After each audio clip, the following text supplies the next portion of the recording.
Bem-vindos para mais um episódio do Paddock Podcast. Eu sou a Emily E eu sou Vitória. e esse é seu podcast preferido sobre Fórmula 1. Vai te fazer sentir dentro do paddock e hoje nós vamos falar sobre o quê? Sobre o que foi esse GP da Hungria, né? Que, assim, não podemos falar que foi, mas ele foi algo. Alguma coisa ele foi. A única coisa que a gente teve é que é o seguinte, que vaso bom também quebra. Essa é a frase que a gente pode definir. Ei, vaso bom e vaso caro, viu? Exatamente, vaso Vaso muito 40 elaborado. de 40 mil euros. Mas assim, neste momento esse vaso de 40 mil euros pode estar valendo bem mais, né? Pode ter recebido ali uma agregação do valor. Será? Eu não sei nem se esse verbo existe. Ai, gente, mas quando eu tenho vídeo depois, se vocês jogarem nas redes sociais, de como é feita a produção do vaso, é uma coisa muito elaborada mesmo. É muito artístico, eu não sei nem falar. Assim, eu amo esse tipo de arte, assim, antigo, porcelana, pintura. Então, pra mim, quando eu vi, eu fiquei com muita pena. Ele me lembra um pouco as louças ele me lembra um pouco as louças da Silvia Braz, Meu que Deus. ela toma café. Não, não. Tá. Achei idêntico às louças que a Silvia Braz usa, gente. Que é tudo coisa assim, de porcelana, pintado e tudo mais. Esse quem entendeu a referência, entendeu. Mas assim, que pra começar, a gente já falou sobre a louça, né, começamos no final, como sempre. Max Verstappen ganhou a corrida, não é novidade, mas o que é que a gente pode falar nesse episódio? O que é que a gente pode falar primeiro? Dos desastres ou das coisas que deram certo? Eu acho que a gente pode começar com uma hã, recu recapitali eu não sei a mas não era essa palavra, recapitalização, Recapitulando, não, era recapitalização, alguma gente, editor, corta, cancela. Enfim, vamos recapitular algumas coisas. Eu acho que uma coisa que eu gostaria de pontuar logo nesse início, que pra mim foi, assim, uma coisa que muita gente achou bonito, uau, nossa, admirável, mas pra mim é responsabilidade. O Sainz, estava realmente, assim, explicando durante a corrida a estratégia dele pra Ferrari. era um Tipo, engenheiro, Ferrari, amor, vocês mecânico. têm estrategista, então pra quê? Estão gastando dinheiro à toa, né, já que os pilotos estão tendo que fazer tudo. É Mas assim, vamos lá. fora essa questão com o Sainz, pra mim foi bizarríssima a troca de pneu do Leclerc, gente. O tempo que eles passaram pra trocar aquele pneu, bizarríssimo.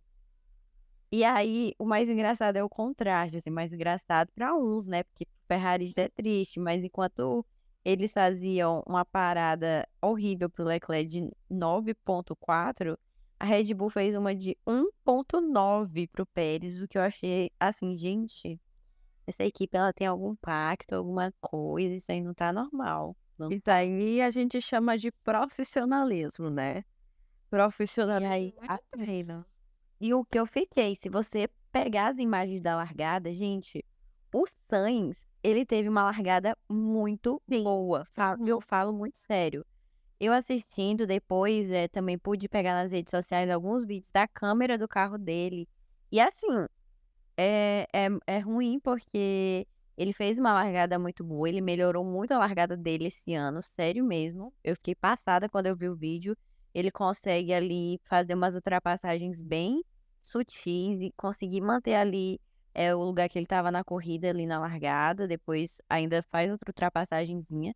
Mas é uma coisa que, tipo, se não tiver junção, bom piloto, bom manuseio do carro, com boas estratégias de equipe, enfim, é uma coisa que ali tem tudo que tá fluindo, né, e a gente tá vendo que não tá fluindo. E assim, essa corrida era muito de estratégia, porque eles tinham que fazer vários undercuts para poder se manter ali na pista em uma pista que desgasta muito pneu, que é uma coisa que a Ferrari naturalmente já faz. E É, e a gente já pneu viu em a corridas menos. passadas que que é Sim, muito difícil para eles, terem essa coisa dos jogos de pneus. Esse circuito, na minha opinião, eh, ele não é ruim. Assim, é ruim pelo fato das 70 voltas, porque a gente tá vendo uma dominância absurda no campeonato e não tá tendo tanta competitividade. Então isso por ser 70 voltas só nessa dominância, onde a gente vê pouquíssimas ultrapassagens, acaba sendo ruim. Mas eu acho que não é ruim em si a questão das 70 voltas desse circuito, e sim a questão que é um calor infernal lá, é muito calor. E aí, eles têm que correr, só que pensando a todo momento nesse gerenciamento dos pneus, mais do que eles pensam, digamos, em outras corridas. Isso acaba sim. causando essa procissão ali dos carros. Então, é uma pista que eu acho que talvez ela possa ter mais potencial do que a gente enxerga. Não é uma das minhas pistas preferidas. Não sei a sua, mas minha não é. Mas eu acho que a gente às vezes não enxerga tanto potencial nela justamente por conta disso, dessa questão deles terem que estar gerenciando muitos pneus. E aí, eu acho que até em questão porque ela também tem tanta reta, né. Então acho que, se não fosse mesmo essa questão do clima lá, que é muito quente. Sim, particularmente, eu acho uma boa pista. A gente, por exemplo, teve nos últimos anos o Ocon ganhando lá, né, depois de Bottas já aquele strike em metade do grid, o Hamilton tendo que largar em Sabe que volta. eu fiquei refletindo nisso quando o Hamilton fez a pole desse Uhum. final de semana. Eu fiquei: "Gente, se o Bottas ainda fosse companheiro de equipe dele na corrida de domingo, era só ele fazer um strike, cometer ali um pequeno crime". Nossa, E aí, inclusive o Norris, surpreendente. perguntaram para o Norris, né, que ele também foi ali, P3 na classificação, ele falou: "Não, o lado bom é que o Bottas não vai largar atrás de mim, né, nem na minha frente". Então foi aquele momento lembrança. E o Bottas tá bem apagado. Tá. Pra mim, o Bottas, inclusive, tá bem apagado, ficou bem apagado nessa corrida. Nas últimas corridas também não temos visto muito dele. Mas da equipe ali, quem tinha tudo pra ter o seu nome ali foi esse final de semana foi o Zou.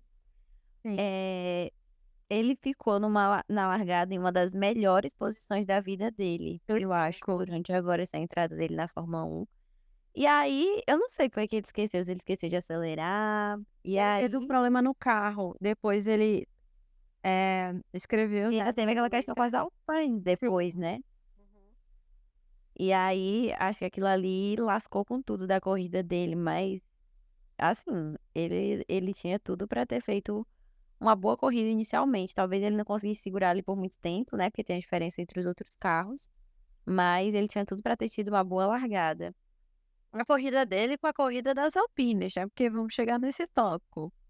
Porque, É. assim, o carro dele deu problema, aí acabou que foi ele que bateu no Ricciardo, e o Ricciardo bateu nas Alpines, e aí acabou que saiu E a gente só viu a Alpine voando.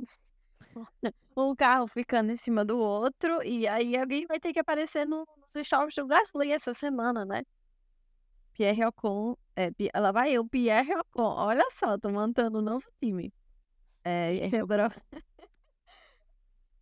Esteban Ocon vai aparecer nos stories dos gali do meu Deus do céu, hoje tá difícil, viu, os nomes do Pierre Gasly essa semana, porque semana passada foi o Sainz, né, ele não esqueceu do Sainz semana passada. É, mas dessa vez foi uma se tuitando, porque acabou que os 2 ficaram de fora, Sim, tanto o Ocon quanto o Gasly. final de semana péssimo pra equipe francesa, que estava tendo um final de semana ali mediano, né, estava meio que desaparecido, igual Bottas. É, eu não sei, assim, achei bem caótica essa corrida de início, mas também não entregou muitas coisas. Acho que a classificação entregou muito mais, inclusive entregou Sérgio Pérez pela primeira vez, foi pro Q3, viu, depois de muito tempo. Sim, ele foi para o Q3 depois de o quê? 4 corridas? E mesmo assim, ele acabou ficando em P8, né. Ele acabou ficando em P8, mas foi para o Q3, coisa que ele não estava nem fazendo. E esse É, final de mas uma semana polêmica pra mim, talvez a gente vai comprar briga de público mexicano, porque ali eles são Eles apoiam o Pérez em tudo, mas pra mim ele não merecia piloto do dia não, gente. Porque o que ele fez ali é o mínimo que vocês pra mim o que ele fez ali é o mínimo que você esperava de alguém que tem o carro que ele tem, uma boa recuperação e pegar pódio. Ele foi bom? Então Foi, mas eu daria, sabe pra foi. quem? Oscar Piastri. Eu não daria nem pulando, eu daria pro Oscar. Meu piloto do dia foi o Russell. Russell. Eu já eu já adiantando aqui. O Russell, pela primeira vez, ele foi bem caladinho ali, conseguiu pontuar, não precisou fazer atrocidades, que quer dizer, quase precisou. Eu achei que era ele que ia animar ali o final da corrida. Não utilizou a língua de chicote dele, ele terminou em pés. Pois é, eu pensei que ele ia ali, teve um momento que ele teve uma coisinha ali com o Pérez, pensei que ia mandar o Pérez pra Brita, ou pra Brita não, pro Capim, né, ali era Capim. Pro Capim ali, mas dessa vez não. Caladinho, é pra ele aprender que caladinho às vezes é melhor, sabe? É, calado vence. Calado vence. E assim, o Russell também foi muito bem, né, nessa corrida. Ele terminou em P6.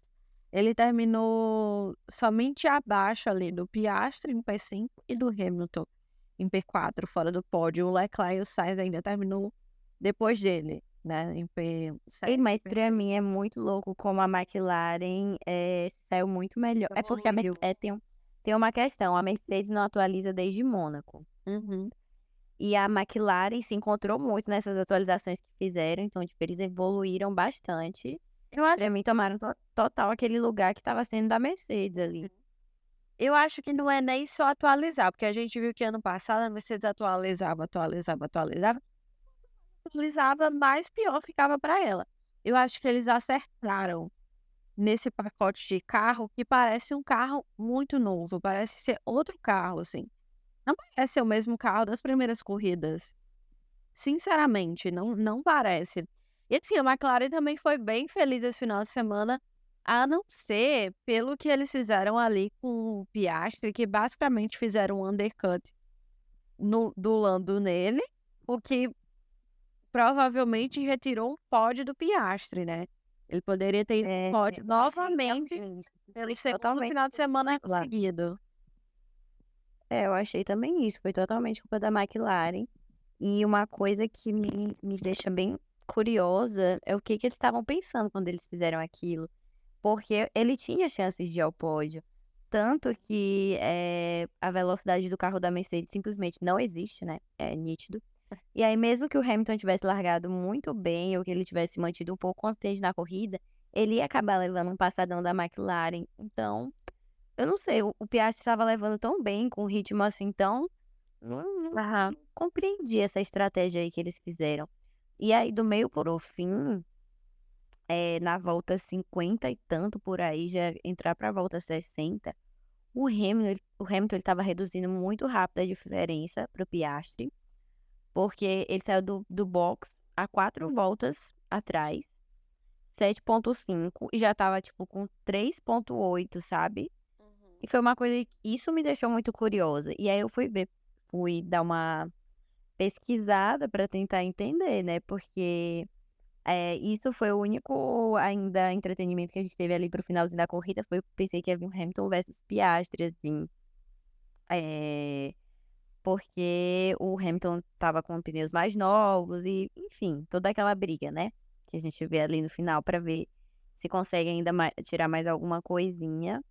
E aí, eu vi uma publicação da Mercedes, um perfil da Mercedes comentando sobre essa questão de por que o Hamilton ali no final da prova estava indo mais rápido, e foi testado ali que quanto mais longa a corrida, mais equilíbrio a Mercedes tem, assim. O carro vai ficando mais leve e se aproxima de condições parecidas com a da classificação. Por Aí eu conta do fiquei assim, então combustível também, né. aí eu fiquei, então pra vocês ganhar uma corrida, um circuito tem que ter o quê? 90 voltas. 100 Porque se eu voltas. disser é. Se talvez surgir um circuito de 100 voltas, quem sabe aí um Russell ou um Hamilton como P1.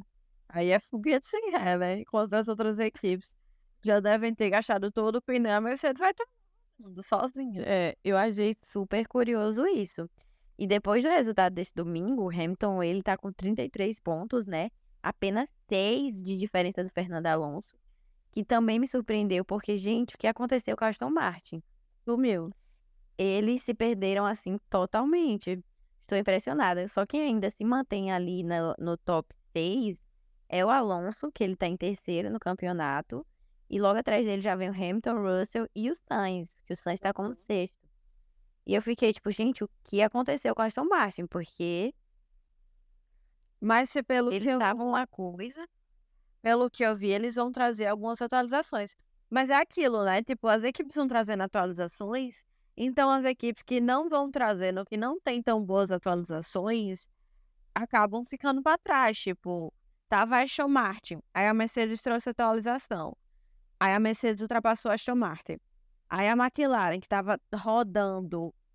Olha, gente, imagina isso. Eles estavam rodando, disputando P19, P20 há tipo 5 corridas atrás. E agora estão, tipo, disputando pódio. Então, pra mim, eu acho que isso é bem difícil. Inclusive, deu para perceber que o Alonso rodou bem perto do Lance Stroll, né? Porque eles terminaram a corrida em P9, o Alonso, e em P10, o Lance Stroll.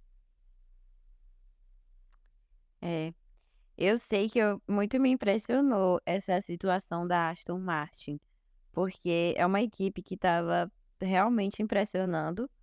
Tanto que a gente falou que o Alonso tinha se encontrado muito, mas esse final de semana foi realmente aquela coisa. Cadê Aston Martin? E vamos falar dele, né? Que voltou agora, Daniel Ricciardo. Sim, Daniel Ricardo, que Olha, terminou bem, viu? eu já ia dizer, eu achei que o que ele fez ali foi muito bem pro carro que ele tem, viu? Uhum. Ele terminou em P13 e o Yugi terminou em P15. Então, tipo, eu achei que foi um final de semana ok pra ele, que tava esse tempo. Esse tempo todo não, né? Porque foram 6 meses. Mas dado o desastre da McLaren, eu achei que ele voltou bem. Não, eu achei que ele voltou muito bem, viu? Porque, gente, é aquela coisa. Tem várias questões ali. Então, eu achei que esse retorno dele por agora tá ok. Ele superou o Tsunoda no seu primeiro final de semana. E, assim, ele ainda foi pro Q2. Então, é aquilo. A gente tem que já. E assim, eu acho que pode considerar esse retorno dele ok por agora, porque além dele acabar P3, ele ainda colocou a equipe no Q2, né? Que é uma coisa assim, às vezes a gente também não pode exigir do piloto, a gente tem que entender que o piloto ele pode estar dando ali também diante das possibilidades do carro que ele tem. Então, pro carro que ele tá tendo agora, isso tá ótimo, na minha opinião. Sim. E a gente falou muito do Bottas, que ele desapareceu, mas o Bottas terminou em P12. É porque a transmissão, eu acho que ela realmente não tá mostrando muita coisa, né? Que o Olha, às Bottas vezes terminou eu em acho que a P12. transmissão mostra coisa que não tem tanta necessidade. Às vezes está no, como é o nome? Em um rádio importante é It's My Life, né? Sim. Tá lá uma coisa importante, aí começa a tocar aquela música e o quê? Que terminou o clima. E aí, a gente também tem o Logan Sargent, esse querido aqui, gente, não tá fácil pra ele. Ele abandonou a corrida, o Logan Sargent. Inclusive, tem aí uma teoria de que ele não sabe o que é 1 quilômetro, né? Que é isso? Que história é essa? Como assim? Ele é americano, certo?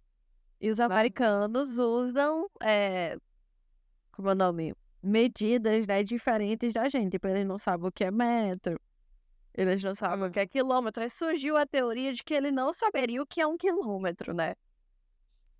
Surgiu essa teoria. Inclusive, tem pra mim, é o melhor meme da Fórmula 1, que é What the fuck is a kilometer? Aí tem a foto do Logan Sargent, com a bandeira dos Estados Unidos atrás e uma águia. Gente, o pobre do Logan tá, gente.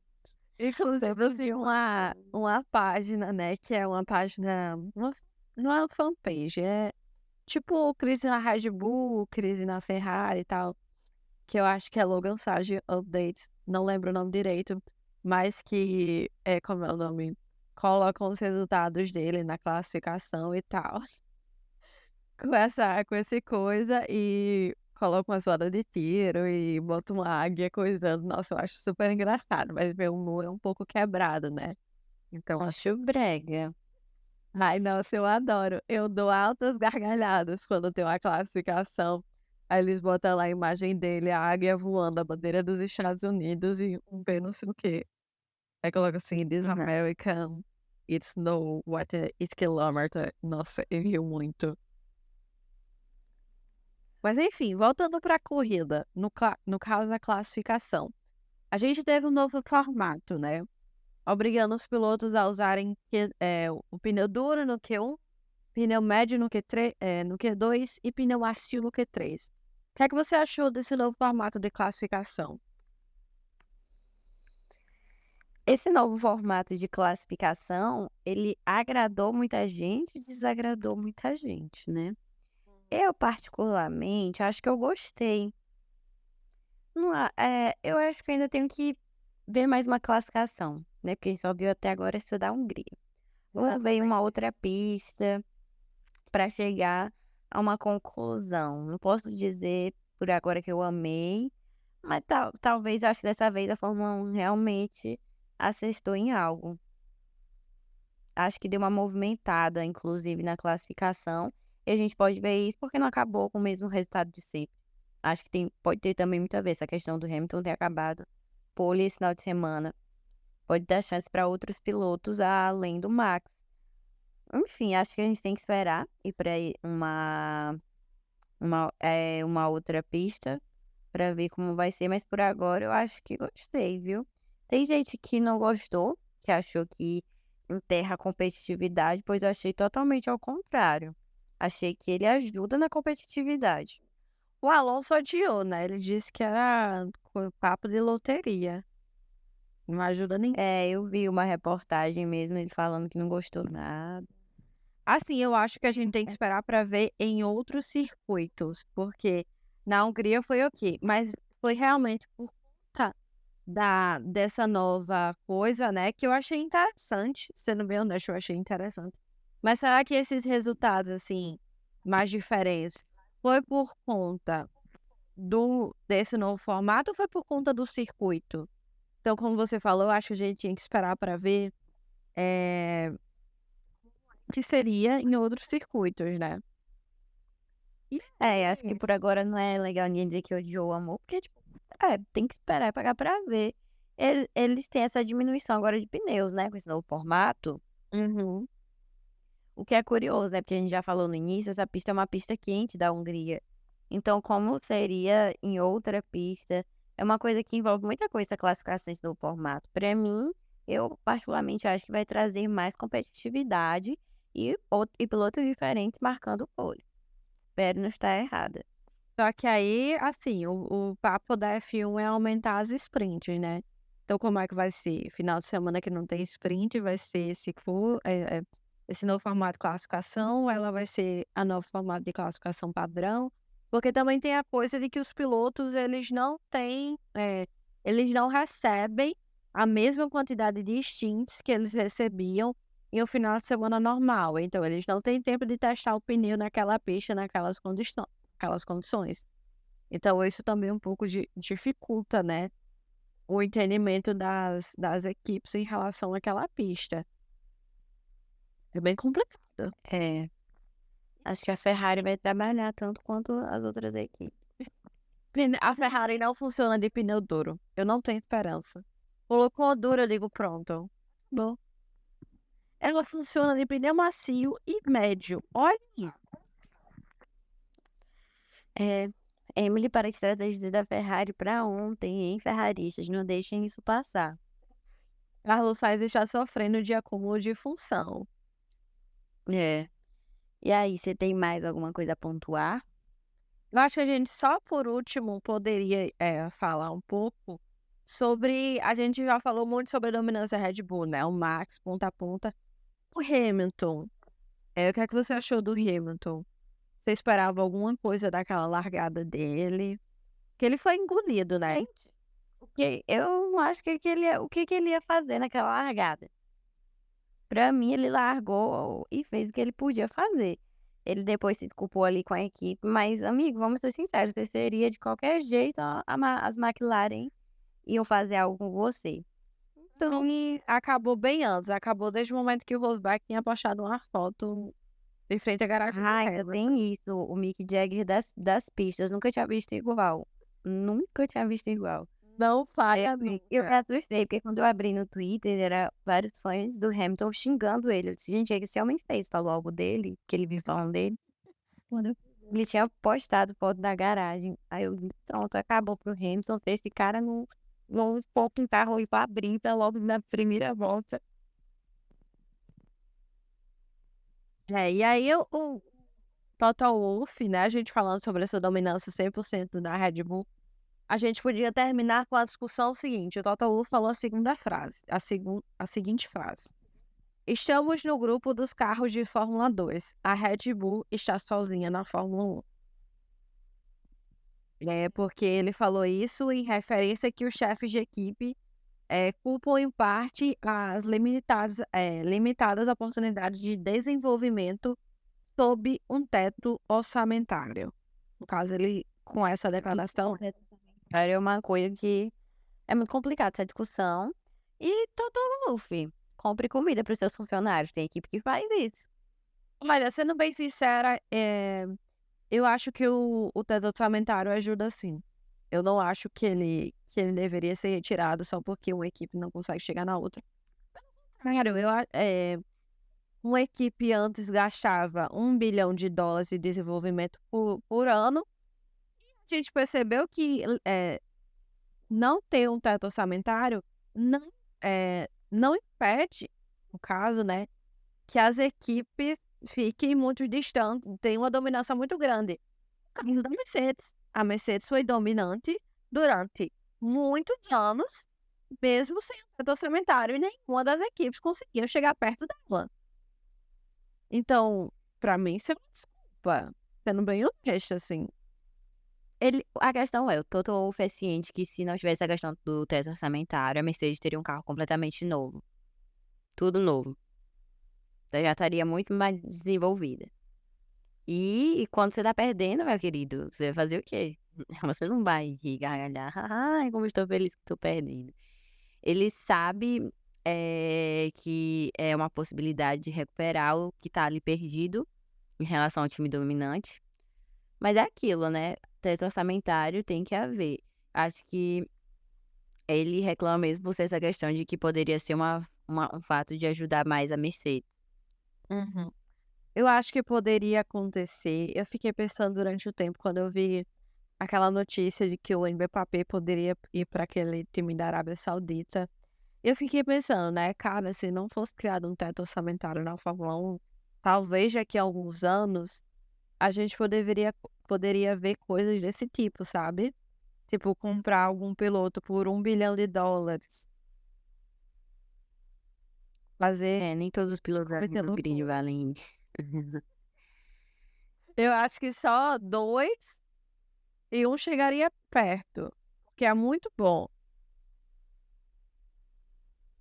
Mas eu acho É. que só 3 pilotos ali, eu acho. Fica aí então, gente, quem vocês acham que valeria esse valor todo pra ter na sua equipe? Mas é isso.